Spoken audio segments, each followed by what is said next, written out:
Lowe's knows that your business is built on speed and trust. That's why the Lowe's Pro Desk is here to get you what you need the moment you need it. We'll help you plan your project, calculate your materials, and pivot when your job takes an unexpected turn. And with our Pro-only checkout and dedicated Pro parking, you have what you need to tackle your job and be back on the job in no time. Just visit us at the Pro Desk.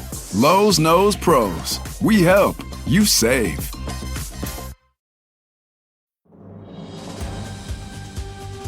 This episode brought to you by Progressive Insurance.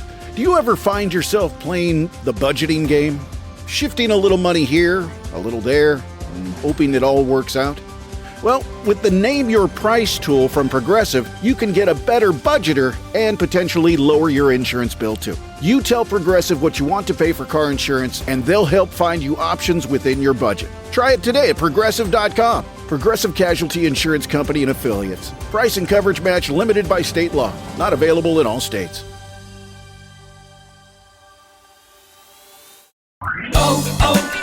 O'Reilly! Check engine light on? Take the guesswork out of your check engine light with O'Reilly Veriscan. It's free and provides a report with solutions based on over 650 million vehicle scans verified by ASE certified master technicians. And if you need help, we can recommend a shop for you. Ask for O'Reilly Veriscan today. O'Reilly Auto Parts. Welcome to Orioles on the Verge. This is Zach Spedden, joined as always by Bob Phelan and Nick Stevens.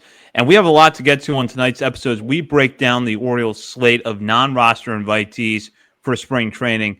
That is coming up on tonight's episode of Orioles on the Verge, which is brought to you by BetOnline. BetOnline is the world's most trusted betting platform and your number one source for online betting in 2025. Whether you're a seasoned fan or a first-time bettor, BetOnline is your ultimate game day companion. With the largest selection of odds on everything from NBA and college basketball to the NHL and UFC, BetOnline continues to be your number one betting source. From every three-pointer to hat trick, BetOnline has you covered with odds, stats, and more for every game, every play, and every win. BetOnline, the game starts here. And as we like to do at the top of every episode, we want to welcome a couple new members of our Patreon community. And for that, I will turn it over to Bob. Yeah, absolutely. We have two new patrons this week, which is always great to see. Harry Levine, thank you for signing up at the AA level. As my microphone adjusts its volume for a year up front, that's great. You get some extra money off there. So you're locked in. Love it. Thank you. Hope you enjoy the content. And also another familiar last name here, William Almeida. So appreciate the support. And whether it's coincidence or not, hoping for a big year from Luis Almeida. And as a reminder, we are in the midst of our top 50 prospects countdown now. We're approaching the top 10 portion of it. So if you sign up now, you'll get the tail end of the countdown. Plus, you can go back and listen to previous episodes, and you'll have bonus coverage throughout the regular season. Head over to patreon.com. Sign up today at the $3, $5, or $10 levels to have access to that. And before we dive into our main topic tonight, I just want to shout out friend of the show, Andy Koska, for putting together a piece over at the Baltimore Banner. Just came out today, Monday, February 10th. You can find it online with the headline, "The Orioles have graduated, many save their best prospects. Who's next?" And we have insight from our own Nick Stevens in that article talking about Nestor Germán. So, Nick, what did you have to share with Andy in that piece? Nestor Germán is the greatest pitching prospect in the league. No, it was... Yeah, we kind of threw out a couple of names there, I think, and settled on Germán just because he's this unknown guy, and now he is one of the top pitching prospects in the organization. As we've talked about him a lot this offseason, his deep repertoire, all the swing and miss, a lot of above average to plus offerings. Seems like a popular breakout pick as well this year. So we're not going to talk about him later in our breakout topic, I don't think, because but I do think that Germán is certainly one of the top pitching prospects to follow this year down the system. When even we're agreeing with Keith Law and what he's writing, then you know it's a real breakout. So head over to the BaltimoreBanner.com to check out Andy's piece. And now we'll dive into the Orioles slate of non-roster invitees. The Orioles announced that last week, and pitchers and catchers are set to report to Sarasota later this week. And As is typical of most years with non-roster invitees, you have a broad mix of players in terms of experience level that get invites. You have a lot of 4A type players that kind of are on the bubble between the majors and AAA, though a lot of them, or if not all of them, figure to start this year in AAA. And you have some top prospects mixed in, including Samuel Basayo and a trio of outfielders in Dylan Beavers, Enrique Bradfield Jr., and Judd Fabian. So for different reasons, we're going to have our eyes on these guys this spring. It could be, in the case of Basayo, Bradfield, Beavers, and Fabian, to see how they fare against competition while they're in Major League camp and what sort of impression they can make during the time that they're there. But with the older players, it's going to be, are there some interesting names here that at the very least give the Orioles good depth organizationally going into this year and maybe could contribute in some way to the Major League team in 2025, even if it's not on opening day, which is going to have to be the case for most of these players. But Nick, you wrote up about this group over at our Substack, oriolesontheverge.substack.com. What are your general thoughts on this group? I think just overall, a lot of those quad A guys are the unknowns, were a lot of guys who have not been in pro ball for a very long time on the pitching side of things. But a lot of guys who throw 100 miles per hour.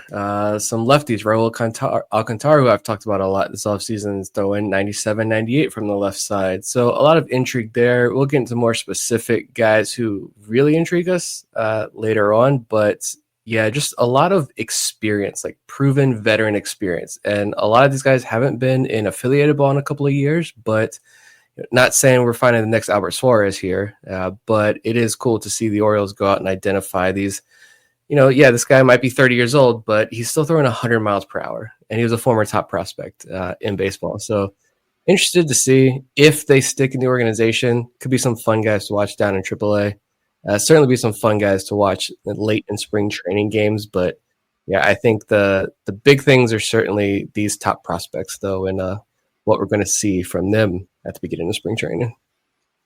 Yeah, I had heard somewhere, some random newsletter I got, that Carlos Hernandez was invited to Orioles camp. Turns out he's still in the Royals active roster. So misleading information on that AI generated newsletter. But yeah, it's definitely used to be more fun, I feel like, when all the prospects were really starting to come up, and like this list came out and it was like just like 20 of the top 30 Orioles prospects were invited to spring training. That was a fun time. But this is also a fun time, in my opinion, because I feel like the Orioles have, and it's not just the Orioles, I think every team does this, but especially lately feels like on the pitching side, at least, when they're inviting some of these guys over, it's like they're kind of tapping into an unmined market or a lesser mined market, just getting older guys who have been away from professional American baseball, I guess. And hey, age is just a number. If you have the stuff, why not?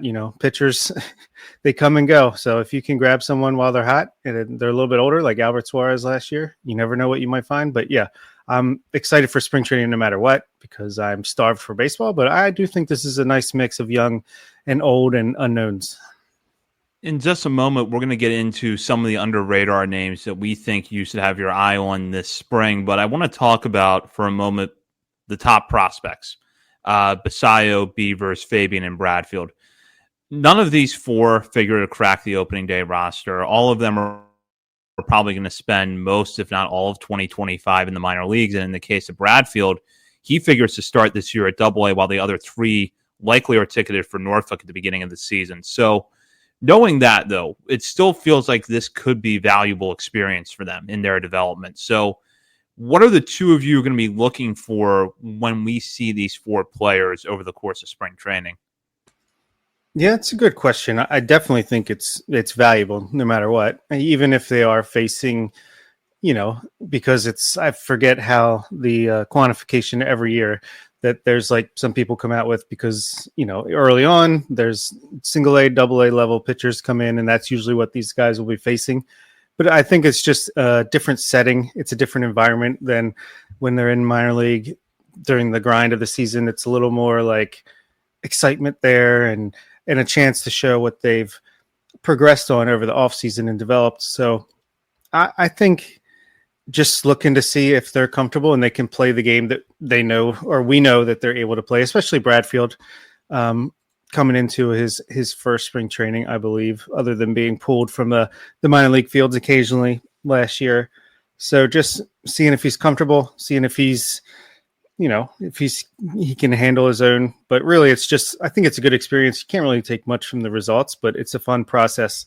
And for the older guys, or not older guys, but the guys that'll be in AAA to start the season, it's a little more like just trying to, especially Basayo, I think he's going to come out and try to, he'll try to win a job, but really it's just to open eyes so that he can kind of start to make that case for himself that he should be up before September, which we think is the most likely outcome. Fabian and Beavers, they're going to be at AAA for a decent chunk of time, no matter what, to start the season. So just come in, start getting their preparations and their routines together and get in good shape for when the season starts. Yeah, I think last year when Basayo was in the big league camp, we said just stay up there as long as possible and soak everything in, because he's, this 18, 19-year-old kid. I do think this year is a little different with Basayo, just because he reached AAA last year. And like Bob said, we kind of assuming if all goes right, he's up in the big leagues by the end of the year. And, you're not going to see that top-notch MLB level pitching. And if you do see those veterans, like, you're not going to see their best stuff, right? So they're just trying to get through spring training as well and tinkering with some things. But honestly, hopefully he's fully healthy entering spring training this year, unlike last year that delayed a lot of things with Basayo. But he's going to have Adley there. He's going to have Gary Sanchez there every step of the way. He's going to be able to watch how they prepare, watch how they work with big league arms, hopefully being able to pick their brain like every chance he can get. Having Gary Sanchez there, a fellow Dominican backstop who's had, say what you will about him as a player, but he's had a decade-long, Major League Baseball career. Like, that's impressive. And so Basayo can learn a lot from Gary Sanchez, I'm sure. He's also got Robinson Chirinos there in camp with him. So I think there's going to be a lot that Basayo can learn. It's the box scores or whatever. It happens every spring, right? Everybody gets so enthralled with the box scores and the numbers, and they're very misleading, right? So it's just the off-the-field stuff with Basayo. Bradfield, yeah, it's just, again, it's not the numbers, but it's like quality of contact. If he's making a lot of good, solid line drive contact, keeping the ball off the ground, that's a good omen, because, again, that's what he was improving on as the year progressed last year and ended on a high note when he got to AA. So I'm excited for that with Bradfield. Fabian is just the swing and miss, obviously. That's low-hanging fruit there.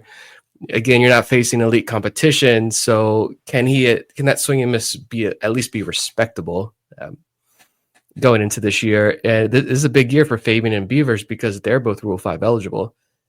And Beavers, I hope he rakes, because I am sick and tired of every single day seeing the trade proposals and bashing of Dylan Beavers in the Discord. Dylan Beavers is a very solid prospect, and I hope he has a great spring, and I hope he rides that success off into AAA, where he's going to spend most of, if not the entire year. But I will thoroughly enjoy watching his development. But big year, I think, for Fabian and Beavers in particular. Basayo, it's kind of a luxury if he gets up. Bradfield, same way. That's a luxury if he gets up. But Fabian and Beavers, it's a critical year for both those guys.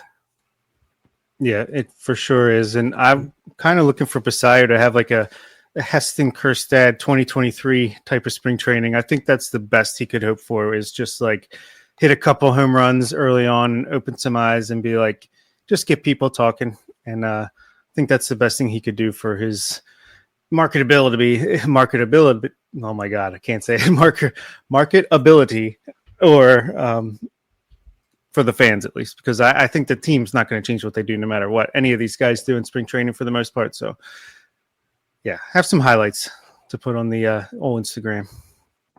Yeah, agreed. I mean, there's not going to be a whole lot that these players are going to do that should change your opinion of them this spring. But this is, valuable development time where I think they can learn something. And if they have a good game or two along the way, that's great. But don't read too much into spring stats one way or another. And I think for all of these players, there's clear things that they need to work on down in the minor leagues this year, and anything that can benefit them in Major League spring training is a good thing. But if they do struggle, it's not the end of the world. In fact, it means really nothing going into this season. We're going to shift gears now and look more at the players who are under the radar. Some guys that, as we talked about earlier, are kind of in that 4A bucket where your hope is maybe that they perform well enough in camp that the Orioles see enough to think that they're going to be good depth at some point during the season. Albert Suarez, what he did last year, is the extreme example of what can go right when someone emerges onto the radar in spring training. So I don't think any of us are necessarily expecting that any of these players are going to come quite to that level. But these are still some guys that we want to shout out. And Nick, I'll start with you because you wrote about this over at Substack. You've had your eye on a few pitchers that have entered the organization over the course of this offseason, and you picked one of them for your guy here.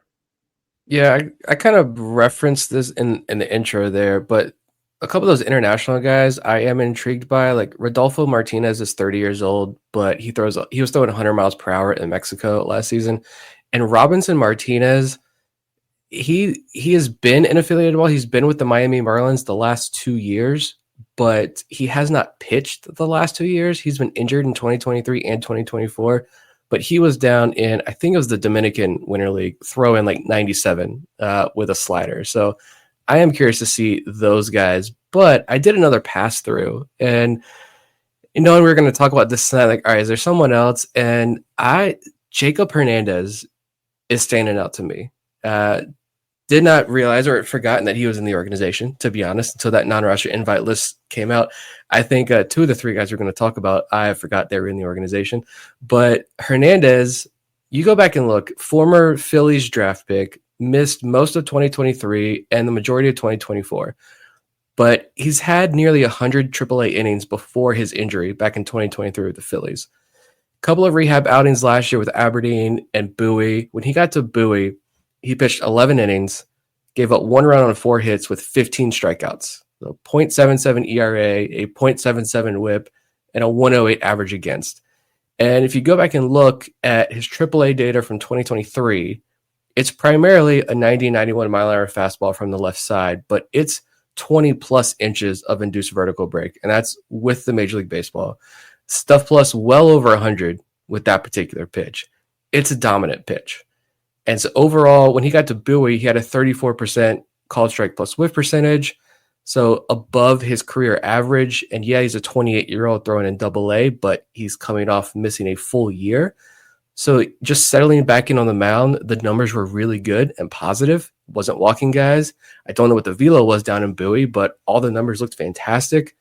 The pre-injury data looks pretty good. I'm kind of intrigued. He's fully removed from injury now, and probably, I'm assuming the healthiest he's been in 2 years. He could be kind of an interesting arm if he has a successful spring training. Yeah, he was kind of interesting last year when he showed up. So definitely interested to see what he's got going on early on in the spring. If he gets much of a chance, I think it's pretty much dead set he'll be at Double-A or Triple-A to start the season. But yeah, let's see what he can do. The Orioles they've been mining for gold since Elias and company took over with these relief prospects or projects, and sometimes they find that gold. I'm definitely intrigued. Yeah, I feel like if nothing else, he could be really solid AAA depth for them. But yeah, you talked about his background a little bit there, Nick, and what he was able to do in the Orioles system last year. I definitely think he's an intriguing guy. If you're a maintenance supervisor for a commercial property, you've had to deal with everything from leaky faucets to flickering light bulbs. But nothing's worse than that ancient boiler that's lived in the building since the day it was built, 50 years ago. It's enough to make anyone lose their cool. That's where Grainger comes in. With industrial-grade products and dependable fast delivery, Grainger can help with any challenge, from worn-out components to everyday necessities. Call, click Grainger.com, or just stop by. Grainger, for the ones who get it done.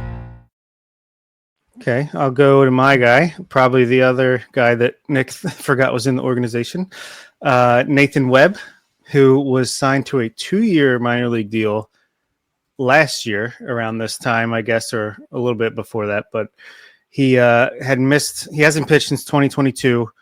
with the Kansas City Royals organization.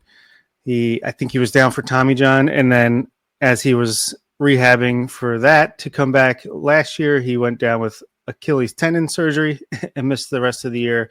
So who knows what we have here, but he's 27 years old. He's had terrible results in 2022 in the minor leagues, but hasn't pitched in 3 years. But I have a feeling the Orioles are going to work some magic here because they clearly signed him for a reason. His fastball is above average to plus. He can touch triple digits with the fastball. His slider was rated average to slightly above average by some outlets the last time he pitched. And with those two weapons, plus who knows, the Orioles will probably teach him a sweeper and a splitter by the time. He'll probably be the fourth starter by the time July rolls around. But I just think that the arm talent is here, and you could say this about probably 15 to 20 guys in the Orioles organization, from spring training to guys who are just going to start at AAA and didn't get invited to the roster. So just another guy that I think I wanted to highlight just because I think a lot of people would forget that he's still hanging around, or he's been hanging out without pitching for the past year or so. Hopefully he finally gets a chance to get on the mound, show what he's got since he last pitched professionally. But a guy I'm just curious to see what he's got, because clearly if you're signing a guy for a 2-year minor league deal, you see something. Yeah, I had to look him back up again. I forgot all about him. I thought it was Jacob Hernandez who they assigned the 2-year minor league deal, but I don't believe it was. I think it was Nathan Webb. Yeah, the only thing I do remember, apparently we tweeted this out, so it was his right before going into the 2022 season when he last pitched. There was a little write-up in Baseball America, and it talked about how, the velo was sitting 97 to 98, touching 100 miles per hour. The four-seam fastball has become a true swing and miss offering. East-west slider improved and complements his fastball very well. Changeup is kind of behind the scenes there, but an improving pitch. And the high three-quarters delivery, which was slow and methodical before, now gets more efficient movement to the plate, contributing to the increase in fastball velo. Yeah, again, can't say I've seen him pitch, but if you're going to go ahead and sign this guy to a 2-year deal and you're going to invest the time and energy into finishing his rehab and knowing that you're not going to get a chance to see him on the mound for a full year, and then for him to suffer the secondary injury and miss another year and you don't cut him and then you invite him to spring training, not saying he's ever going to become anything, but like we're digging deep here. And when it's 6th inning of a spring training game in 2 weeks, who are we going to watch that could be interesting? Guys like this could be really fun to watch. And when he gets to Norfolk, what can he do as he settles in and gets fully healthy behind him? You never know. Yeah, I do wonder with his lack of experience at AAA and pretty limited before the injury, if he actually starts this year in Bowie, and he's one of those guys that initially you're looking at the box scores, you'll see he'll have an innings pitched with 2 strikeouts, no walks, no hits, and then you'll immediately write him off because of his age. But the thing that's worth pointing out for me, and a reason I like this pick, is that his strikeout numbers in the 2 years leading up to the injury were really good. They had taken a nice jump up, and there's reason to believe that if he's able to regain his footing after these injuries, and I suspect he's going to have some command issues early on, but if he's able to regain his footing a little bit, and you're able to harness whatever it seemed like the Royals were, particularly in 2021, when he had a strong year between the 2 A-ball levels, I think if nothing else, you have a shutdown type reliever in AAA later this year, and maybe a guy who could get a look in the majors if everything goes right. And that requires a lot of things with his health, with his improvements, his command, but there's an interesting mix here.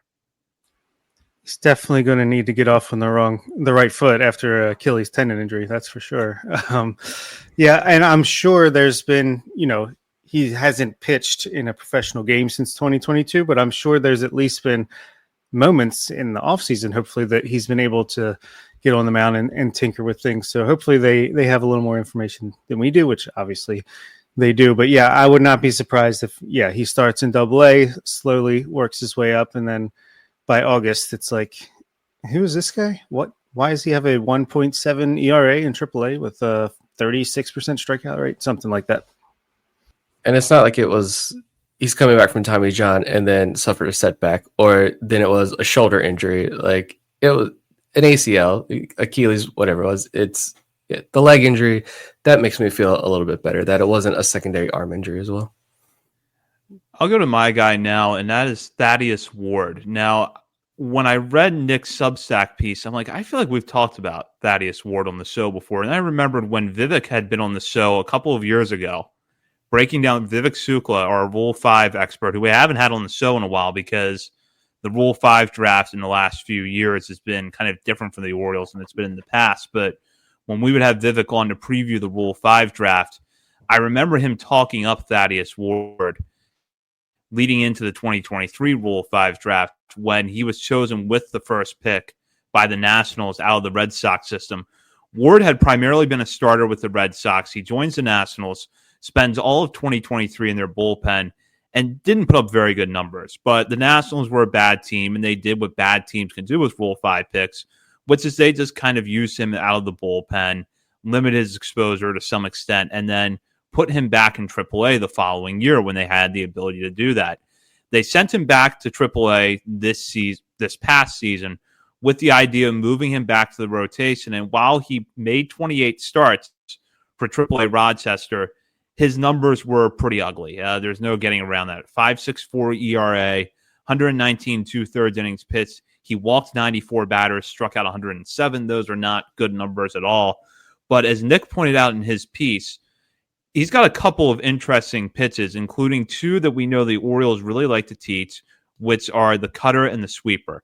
Those pitches have stuff plus ratings of 100 and 110, respectively.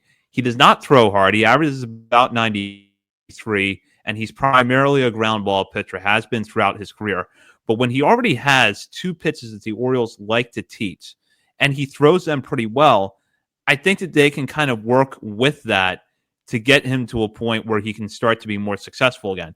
He's always been a ground ball pitcher, and I don't think that formula is going to change. But the problem he's had since he was chosen in the Rule 5 draft was that the home runs have skyrocketed. So when the ball is getting hit in the air against him, it's leaving the ballpark far more often. And I'm sure that there's things with pitch location that need to be ironed out. He clearly has some command issues that the Orioles have to address. But as I said, there's an interesting starter set here when you have those two pitches to work with.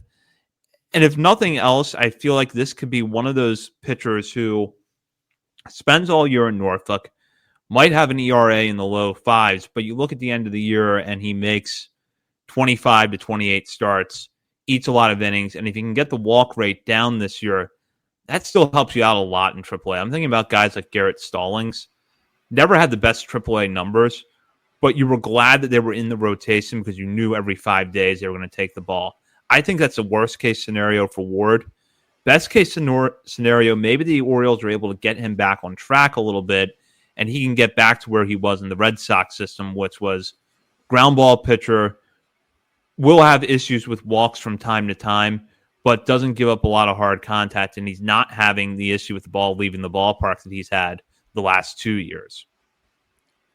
Yeah, I think that's spot on. Worst case, yeah, he's the guy that can just eat up innings in AAA. He's got two options. So if he's on the 40-man roster and you need someone to, your bullpen's shot, you need to bring up someone on an emergency and just have him eat some innings if need be at the majors and send him down the next day. He could be that guy. But at the same time, he never walked 7 batters per 9 before 2023, and now he's done that in back-to-back seasons. I feel like the Orioles tend to be pretty good about lowering pitchers' walk rates, Juanis and Charles notwithstanding. But, I think there's definitely something there. There's some upside. He's 28, so he's pretty much a finished product. But with pitchers, we've seen time and time again, you can tinker with the repertoire. You can tinker with the pitch mix. So if he's got 2 solid pitches already, maybe they add a third, or maybe they just say, we're going to stick with these 2 and make you a 2 to 3, one time through the order type of reliever. A lot of things they could do with Ward. I think it was a great little pickup towards the beginning of the offseason, and low risk. Not high reward, but there's something that could be gained in the long run and work in the fringes of the roster. That's how you're going to get the edge on a lot of teams who know what they're doing. Thaddeus Ward is the exact type of player that if I'm playing out of the park baseball, I'm loading up on these guys and stashing in my AAA roster and trying to find, hopefully someone breaks through. Yeah, the numbers were pretty awful. Like you mentioned, there's no getting around that, but he logged a lot of innings last year. And yeah, there's not a lot of strikeouts. There's not a lot of swing and miss, but like Zach said, the cutter and the sweeper with a 110 stuff plus. Actually, I went back and looked again today, and like halfway through the season, and that's an average across the full year.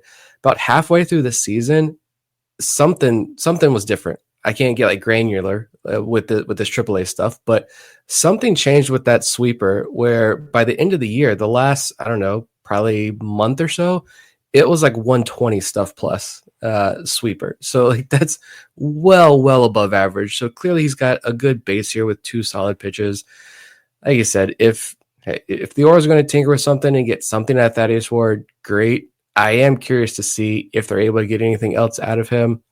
I'm intrigued to follow him. Yeah, the velo's not there, but I like that idea of if you can fix the command a little bit and then you can turn him into a possible relief option, someone who has minor league options, he could provide you some value this year. But yeah, this is a no risk pickup. They already DFA'd him. They got him through waivers. I think they DFA'd him and no one knew. It was like, apparently they DFA'd him and he's already cleared waivers. One of those types of moves. So he's in the organization. If they need, hopefully, you don't need to bring him up at some point this year because of injuries. But if you are able to fix him a little bit and he can give you a couple of solid relief outings and then you have to DFA him by the end of the year, he served his purpose. You did a great job there. But yeah, that's one of those guys, a prime example of when he comes into the game or maybe starts one of these early spring training games and gets 2 good innings. I'm going to be pretty dialed in to Ward and see what that stuff looks like. Nick, it's interesting you bring that up about the sweeper because one thing I had noticed going through his numbers in preparation for this is that really the worst of his season was at the front end. And, July, August, September, he had some rough patches, and his September was not statistically great. But April, 13 to 3rd innings pitched, walked 14, only struck out 9. And then he had an ERA of over 6.5 in June, ERA of over 6.5 in May, ERA over 7.5 in June, and then he had back-to-back months with ERAs in the 4s.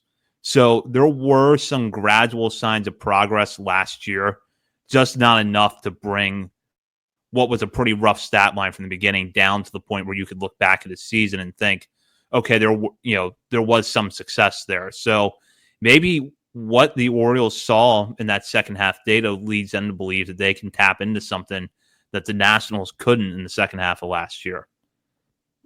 I mean, it's the Nationals. Who are they bringing up on the pitching side of things lately? We'll take the guys you can't fix and let's try to fix them. No, they have some successes that we were not able to figure out with our own guys. But yeah, I'm intrigued to watch Ward. I think this is a guy who I do agree he's going to be like, I was going to say the Bruce Zimmerman of Norfolk, but I don't even think he's going to be that down there. But he is going to be a guy who I would not be shocked if he's throwing 125 plus innings for Norfolk, and it's going to help the bullpen. It's going to have a nice effect if he's able to do that again this year.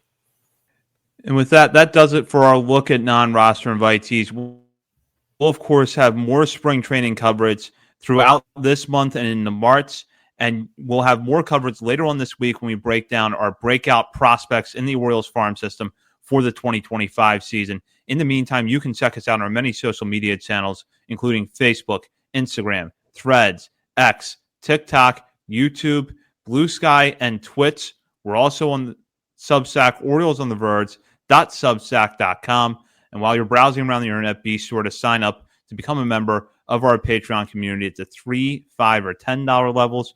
You will have access to the last 10 spots or so of our top 50 prospects countdown episode, as well as bonus coverage throughout the regular season. For Bob Phil and Nick Stevens, this is Zach Spedden. You've been listening to Orioles on the Verge, presented by BetOnline and part of the Believe Podcast Network.